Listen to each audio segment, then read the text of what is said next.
So far, 2017 has been a year of firsts for Retro Tech Select.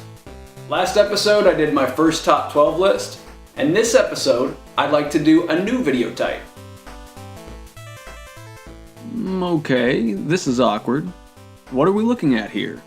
This is a new video game. This costs $60.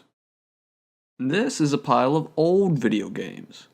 This also costs $60. The new format is called Pick 60, and the concept is simple. A couple of times a year, I'm going to gather up a bunch of old games I bought recently and see how many of them can be purchased for the cost of one new game. And the first game? Voodoo Vince. When my wife and I moved to the West Coast, we sold our original Xbox, our 360, and most of our games for each of them. Recently, we found an Xbox for $12 at a thrift store, and we've started reacquiring games for the system. Voodoo Vince was a childhood favorite of Candy's, and one of 2 games that I bought for her birthday this year.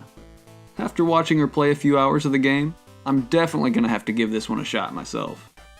Second birthday game on the list, Space Channel 5.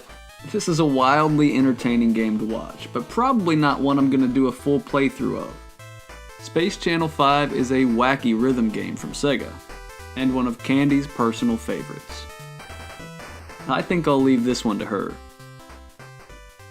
And now for one of my childhood favorites, Episode 1, Racer. Very few licensed games end up being any good, but the N64 had a number of them. From GoldenEye to Rogue Squadron to this game, licensed IPs did well on the system.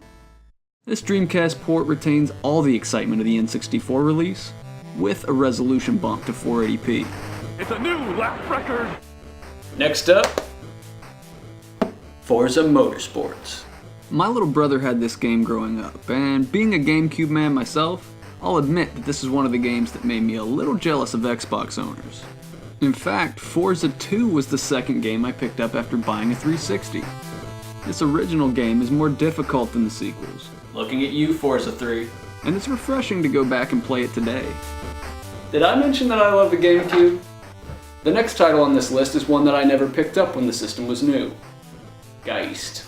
I grabbed Geist for a clean $7, and even with only a few hours of gameplay under my belt, I can easily say this is well worth the price. The GameCube's Cstick is a little wonky for controlling a first-person shooter, but this is a truly unique game, and an unexpected one from Nintendo. And a game to round off $60, Mario Golf Advanced Tour. It's a Mario Golf! On the GBA, developers had a strange tendency of incorporating RPG elements into all sorts of franchises. Advanced Tour is the Mario Golf RPG that you never knew you wanted. Or maybe knew you never wanted. Yeah, it's definitely an acquired taste, but at a $5 price point, you can afford to take some risks. That wraps up this episode's bundle of games, and for those keeping score at home, that's 2 Xbox games, 1 GameCube game, 2 Dreamcast games, and a GBA game, all for the cost of 1 new game. Used retro titles can be had from a variety of different places. The games on this list were purchased from game stores, thrift shops, and online marketplaces like eBay.